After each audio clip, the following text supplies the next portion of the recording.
میں سے ہے، اس کا جہد شروع ہو گیا کہ یہ مسیح کی طرف چل رہا ہے۔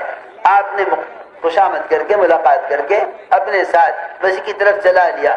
یہ چند قدم مسیح کی طرف اٹھنا اللہ کی طرف قدم اٹھنا ہے۔ اللہ تعالیٰ خود فرماتے ہیں جو بندہ میری طرف چل کر آتا ہے میں اس کی طرف دوڑ کر آتا ہوں۔ اسی طرح حدیث قدسی ہے کہ جو بندہ میری طرف چل کر آتا ہے میں دوڑ کر آتا ہوں۔ میرے دوستوں بزرگوں عزیزوں، ملاقاتوں کے ذریعے مسلمانوں کو مسیح کی طرف لانے سے بڑھ کر اللہ کی رحمت کے متوجہ ہونے کا اور کوئی ذریعہ نہیں، اس حدیث قدسی کی وجہ سے جو اللہ تعالیٰ خود فرما رہے ہیں کہ جو بندہ میری طرف چل کر آتا ہے میں اس کی طرف دوڑ کر آتا ہوں، یہ فرمایا، حدیث قدسی ہے۔ اس لیے ہم گشت کر کے ہر ایمان والے کو ایمان سیکھنے کے عنوان پر مسجد میں لانے کی کوشش کریں، یہ اصل کام ہے۔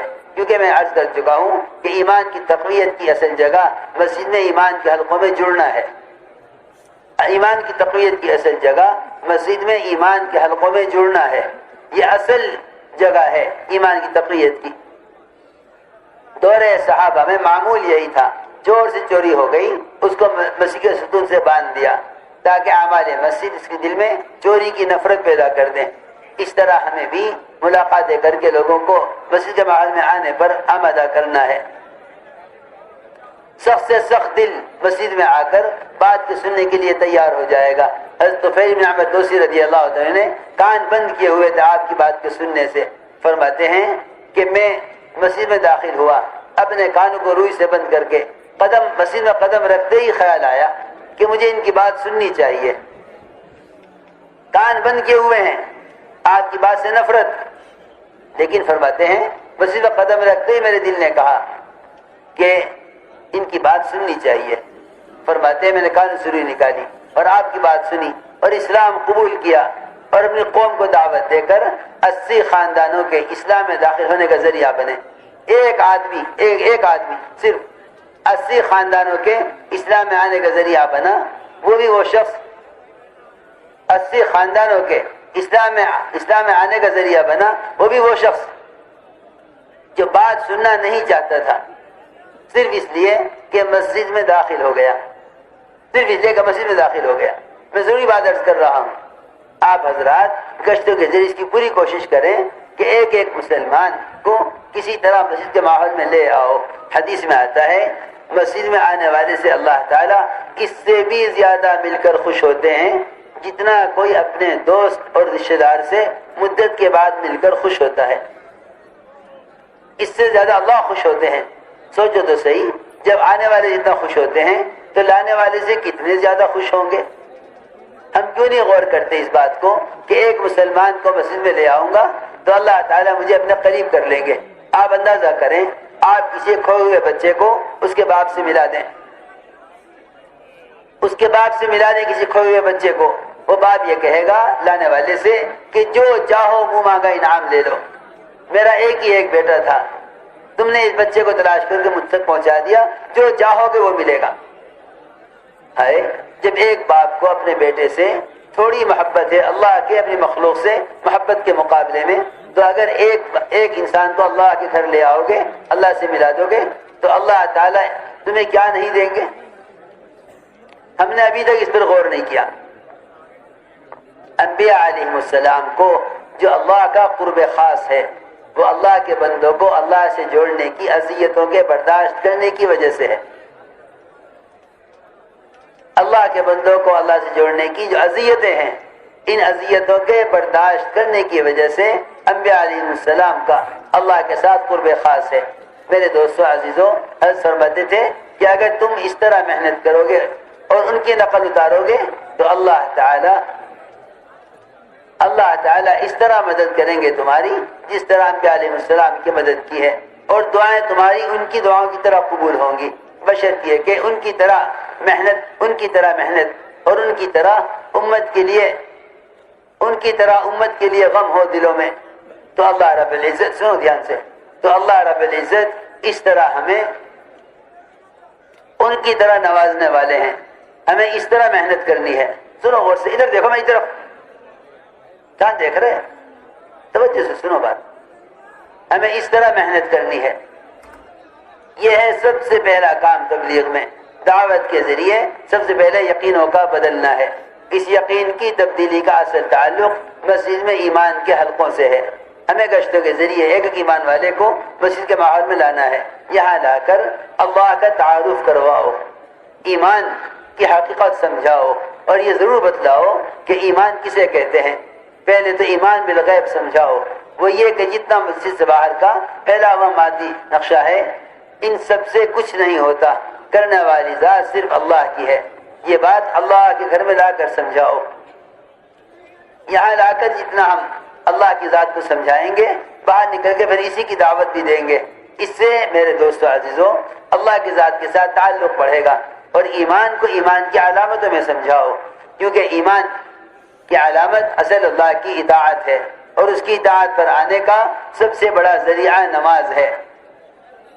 جب مسجد کے باہر میں لا کر یہ سمجھا دو گے کہ باہر کی پھیلی ہوئی کائنات کے جتنے نقشے ہیں، ہم ان نقشوں سے نہیں پلتے، اللہ پالتے ہیں، عمل پر پالتے ہیں، تو سارے نقشوں کا یقین دلوں سے نکل کر نماز سے کامیابی کا یقین دل میں پیدا ہوگا۔ کیونکہ جب تک ایمان کے ماحول میں رکھ کر شکلوں کا انکار نہیں کیا جائے گا، اس وقت تک یہ باہر کی شکلوں کی وجہ سے نماز کو چھوڑتا رہے گا۔ کہ نماز اور دکان یہ دونوں چیزیں یقین میں جمع نہیں ہو سکتی۔ یہ مت کہا کرو کہ بھئی اسباب بھی ہیں اعمال بھی ہیں۔ اگر اسباب اور اعمال کو یقین میں جمع کر لیا تو اسباب یقین میں باقی رہیں گے، نماز اور اعمال یقین سے نکل جائیں گے۔ یوں مت کہو کہ اسباب بھی ہیں اعمال بھی ہیں، یوں کہو صرف اعمال ہی ہیں جن پر اللہ کا وعدہ ہے، اسباب پر اللہ کا کوئی وعدہ نہیں ہے۔ جب اس کی دعوت دو گے مستقل تو رفتہ رفتہ اسباب کی حیثیت کھل جائے گی، اور یہ اسباب کو اس بنیاد پر چھوڑ کر آئے گا حکم کے لیے کہ میں ان اسباب سے نہیں پلتا، جن چیز سے پلتا ہوں، جس پر اللہ نے پلنے کا وعدہ کیا ہے، جس پر اللہ نے پالنے کا وعدہ کیا ہے، اس کے لیے مسجدیں بلایا جا رہا ہے۔ یہ جتنی بھی شکلیں پھیلی ہوئی ہیں یہ پلنے کے اسباب نہیں ہیں۔ جب اس یقین کی روزانہ دعوت دے گا، اس کے لیے اذان پر دکان کا چھوڑنا آسان ہو جائے گا۔ حضرت فرماتے تھے یہ بھی ایک بات ہے سننے کی، 4 مہینے لگے، اب اس پر آ گیا کہ جیسے ہی اذان ہوتی ہے دکان بند کر دیتا ہے۔ ادھر سے گاہک آ گیا دکان پر، ادھر مغرب کی اذان ہو گئی۔ یہ گاہک بھی آج ایسا آیا کہ آج اللہ کی شان، صبح سے لے کے 8 بجے سے رات کے 8-7 بج گئے، ابھی تک کوئی گاہک آیا ہی نہیں تھا۔ آج اللہ کسی گاہک کو لائے ہی نہیں، صبح سے لے کر شام ہو گئی۔ 4 مہینے لگایا ہوا ساتھی ہے، دکان پر صبح سے لے کے بیٹھے بیٹھے شام ہو گئی، آج کوئی گاہک آیا ہی نہیں۔ اللہ نے ایک انتظام کیا ہوا ہے اس کے یقین کو پرکھنے کا اور اس کے ایمان کے امتحان کا۔ اللہ نے ایک انتظام کیا ہے، اس انتظام کو ہمارے ساتھی بھی نہیں جانتے۔ یوں کہتے ہیں پتہ نہیں کیا بات ہے، آج صبح سے کوئی گاہک ہی نہیں آیا۔ اللہ تیرا ایک امتحان لینے والے ہیں، اس کے لیے تیرے صبح سے لے کے شام تک سارے گاہکوں کے دل کو اللہ نے تیری دکان سے پھیرا ہوا ہے۔ مغرب کی اذان ادھر ہوئی، ادھر گاہک آ گیا، اتنا مال لینے آیا ہوں جتنی تیری آمدنی صبح سے لے کے اب تک ہوتی۔ اس نے سوچ لیا کہ اللہ ہی نے تو بھیجا ہے، اللہ نے بھیجا ہے کمانے کے لیے نہیں، یہ دیکھنے کے لیے بھیجا ہے کہ اس وقت مغرب کی نماز کے لیے جاتا ہے یا اللہ کے بھیجے ہوئے گاہک کی وجہ سے نماز کو ضائع کرتا ہے۔ اس نے کہا نہیں، میرے تو 4 مہینے لگے ہوئے ہیں، میں تو پہلے نماز پڑھوں گا۔ اس نے کہا کہ تو نماز کے لیے جائے گا، میں سامان نہیں خریدوں گا۔ کہ سامان نہیں خریدتا نہ خرید، اللہ پالتے ہیں، عمل پر پالتے ہیں۔ انہوں نے میرا امتحان لیا ہے، اگر اس وقت میں نے نماز چھوڑ کر اللہ کے بھیجے ہوئے گاہک کے مطالبے کو پورا کر دیا اور اللہ کے مطالبے پر مسجد میں نہ آیا تو اللہ اس سے بڑی مصیبت ڈالیں گے جتنے بڑے گاہک کو لائے ہیں۔ یہاں یہ امتحان میں کامیاب ہو گیا، لوگ کہیں گے جماعت میں سب سے زیادہ ایمان والا وہی ہے جس نے اذان پر ایسے گاہک کو بھی کی پرواہ نہ کی اور دکان بند کر دی۔ حالانکہ اللہ تعالیٰ اپنے عزیز کو چھوٹے امتحان سے گزارا ہے، اس کو چھوٹے امتحان سے گزارا ہے کہ اس کی نماز کے مقابلے میں گاہک کو لائے ہیں۔ یہ سمجھتا ہے کہ میں ایمان والا بن گیا، چند دن گزریں گے اللہ پھر امتحان لیں گے۔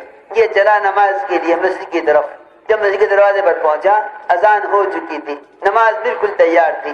ایک آدمی نے آ کر کہا کہ ہندوستان کے وزیر اعظم آپ کے گھر پر آ گئے ہیں، آپ کو بلا رہے ہیں۔